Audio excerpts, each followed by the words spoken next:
Le jour où moi et ma copine on s'est retrouvés avec un fétichiste soumis qui se faisait passer pour un apprenti podologue. Faire mon make-up en même temps pour vous expliquer, les filles, c'est tellement une dinguerie ce qui m'est arrivé. Enfin, ce qui nous est arrivé du coup. Je sais que cette fille là c'est plus ma copine, mais en fait force à elle, j'espère qu'elle s'en est remise parce que moi je m'en suis pas remise. J'ai envie de faire de la prévention par rapport à ce genre de personnes parce que même moi je ne pensais même pas que ça existait. Comme ça au moins vous savez, et si quelqu'un vous dit qu'il est podologue dans la rue et qu'il a besoin d'apprenti, n'y allez jamais. Dire que ce jour-là vraiment on n'a pas eu de chance.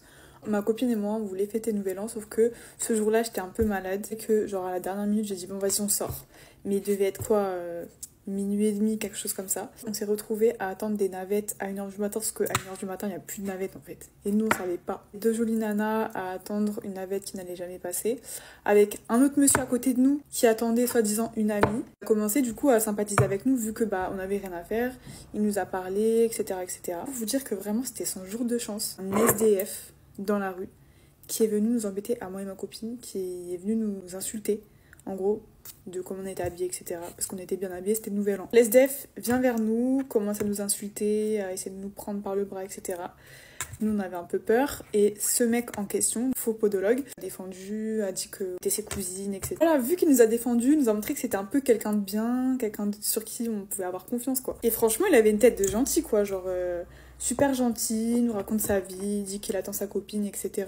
Et là, on en est venu à se raconter ce qu'on faisait dans nos vies. Nous, on lui raconte, et lui, en retour, il nous dit qu'il est apprenti podologue et qu'il recherche personne qui pourrait l'aider à faire ce métier. En gros, je sais qu'il cherchait des gens à qui il pourrait donner 50 € pour une petite séance d'essai, genre, avec lui. Là, le mec nous donne son mail. C'est pas moi qui l'ai, je crois que c'est ma copine qui l'a encore. Il nous dit qu'on va être payé. Forcément, nous, bah, on gagne pas de sous, on les études, quoi.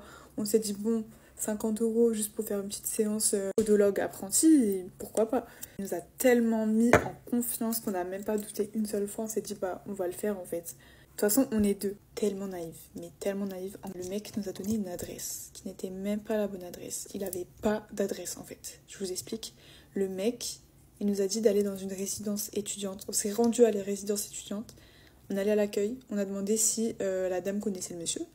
La dame nous dit, bah, mais non, je le connais pas. Donc avec ma copine, on se regarde, on se dit, bah, bizarre. On renvoie un mail au mec pour savoir où il est, parce qu'on s'est déplacé du coup pour faire la séance et tout. Peut-être qu'il s'est trompé l'adresse, on va aller à l'autre résidence étudiante. Pareil, la fille nous dit qu'elle ne connaît pas cet homme, genre elle l'a jamais vu de sa vie. Comme toute personne normale, avec ma copine, on a un petit coup de stress. On va rentrer, c'est trop bizarre, il se passe un truc, on le sent pas et tout, on commence à partir. Et là, comme par hasard, le mec se pointe à vélo devant nous, il nous dit je faisais le tour, je l'ai cherché partout, je les ai pas trouvés, en fait il fallait m'attendre en face de la résidence, nanana. Bref, le mec réussit encore une fois à nous convaincre, moi et ma copine, de le suivre alors qu'il nous a donné clairement une fausse adresse et il était même pas autorisé à aller dans cette résidence. On ne savait pas au début. En fait, toute personne normale aurait dû fuir à ce moment-là. En gros, le mec avait dit que c'était au 2e étage. Arrivé au 2e étage, il nous dit ah non, en fait c'est pas là, on va aller au 3e étage. On monte au 3e étage et en fait il veut faire sa séance dans une espèce de cantine trop bizarre. Genre un film d'horreur. Le réflexe de regarder ma copine et tout. Et ma copine, tout va bien, elle s'installe, etc. Moi, j'étais un peu en mode on va y aller quoi, genre c'est chelou là. Je sais pas annuler parce que déjà on a fait le trajet. En plus, le mec s'est déplacé à vélo. On a attendu longtemps devant la résidence pour le trouver. On s'est dit bon, on va voir en fait. Donc là, le mec, il nous remet en confiance, il nous réexplique en quoi consiste ce métier. Et en fait, là, il commence à changer quelques petites choses. Il commence plus à dire que c'est un podologue apprenti, il commence à dire que c'est un podologue apprenti pour des riches. En gros, des riches qui vont un petit peu l'embêter, on va dire. Au moment, avec ma copine, on n'a pas compris. On s'est dit, bon, bah d'accord, ça arrive peut-être. Il commence à nous demander de coller comme des feuilles avec écrit pièces de théâtre, ne pas entrer, sur les petites fenêtres de cuisine. Vous voyez les petites fenêtres de cuisine? Et bien on a collé ça avec ma copine.